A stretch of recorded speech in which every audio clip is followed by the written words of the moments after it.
Hi, I'm Adele and you're watching spinner.com. I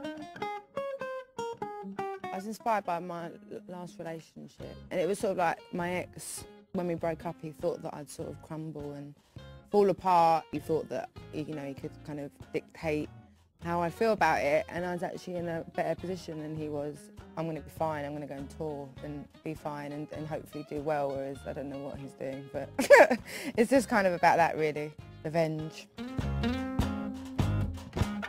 I was really, really angry with my personal life, like up to about a year ago. I was really, really devastated, and I didn't want to, you know, I've grown up a lot as well, and I like to think I've blossomed into who I'm going to sort of become, and I'm not really willing to be walked all over like I was with the relationship that the first record's about, and I have the upper hand now. So, yeah, the whole record is, yeah, it's a bit bitter, actually.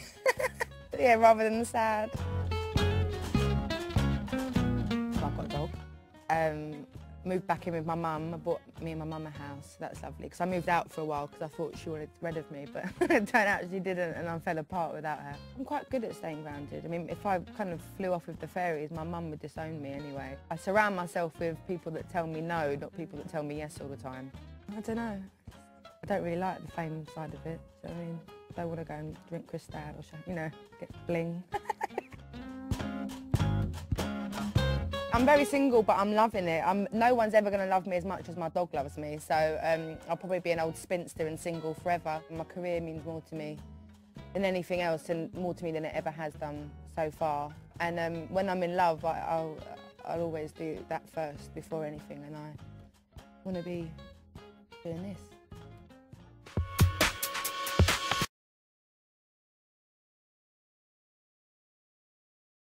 I met Rick when I did SNL. I didn't know it was going to have such an impact on my career, SNL, and from then it was where sort of everything went up. I was already nervous enough because it was SNL, and then Sarah Palin was there, and then Josh Brolin, and I'm the biggest Goonies fan, so I was already a bit starstruck by that. And then Rick works for Columbia, my label, West Coast, and when I was performing Chasing Pavements, I could just see Rick Rubin sort of bobbing his head along to the beat.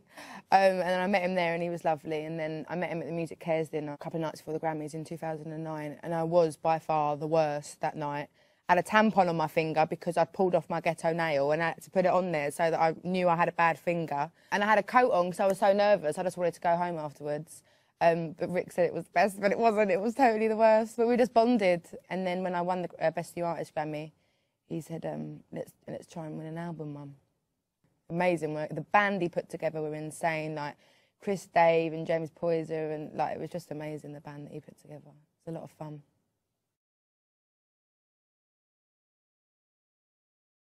There's a guy called Liam Bailey who's from Nottingham in the UK. He's pretty amazing. He just looks great and he sounds great and he's just really lush. But I've kind of moved on to sort of folky country. Not moved on, it's just that there's nothing new, you know, like, nothing that I've heard anyway that grabs me. Though I do actually love Melanie Fiona. Got into artists who are quite, you know, old school, like Alison Krauss and Wanda Jackson, and a British band called Elbow, Sugarland, Lady Antebellum. Kind of got more into that because I was touring so much. And like my last tour was kind of like Austin and Houston and stuff like that, and my bus driver, B. Haley, made me loads of compilations, and I just kind of really got into it. But I mean, I still love like Jill Scott and Erica Badu and Andy Stone and Etta James and stuff, but apart from Melanie Fiona and Janelle Monáe, actually I adore her. The last record didn't sound like a 20, well, I was 19 at the time, it didn't sound like a, you know, 19, 20-year-old. And I'm nowhere, in real life, I'm nowhere near as serious as my first album, the songs were. You know, I'm playful and I'm fun. Well, I like to think I'm fun anyway. And I wanted this record to kind of portray that a bit more, and be a bit more tongue-in-cheek and a bit more attitudey, and not have someone saying I'm wise beyond my years, because I know it's a compliment, but it pisses me off a little bit when people say that, because it makes me think I'm a crooner. I wanted to progress with my sound as well, but it was also really important to me that I kept the kind of sparse, stripped-back, minimal sound that the first record had as well, which there is. I'm playing a lot less guitar on it just because I love piano more. The record's called 21. I was going to call it Rolling in the Deep after the single because I just love the phrase, but it's a bit like chasing pavements. It's not, you can't really roll in the deep, really. And also the number thing, it's universal, and it's not a language. I mean, it's numbers, and I quite like it, and it's quite a nice way to sort of catalogue my experience if anyone but myself is interested in it. And also 21's a very poignant age, do you know what I mean? Especially here, but in England, it's sort of like, I mean, you can do anything you want from 16 in England, but it's still quite a big deal. You're like a fully fledged adult. But 21 will be the last age number for the album. Yeah.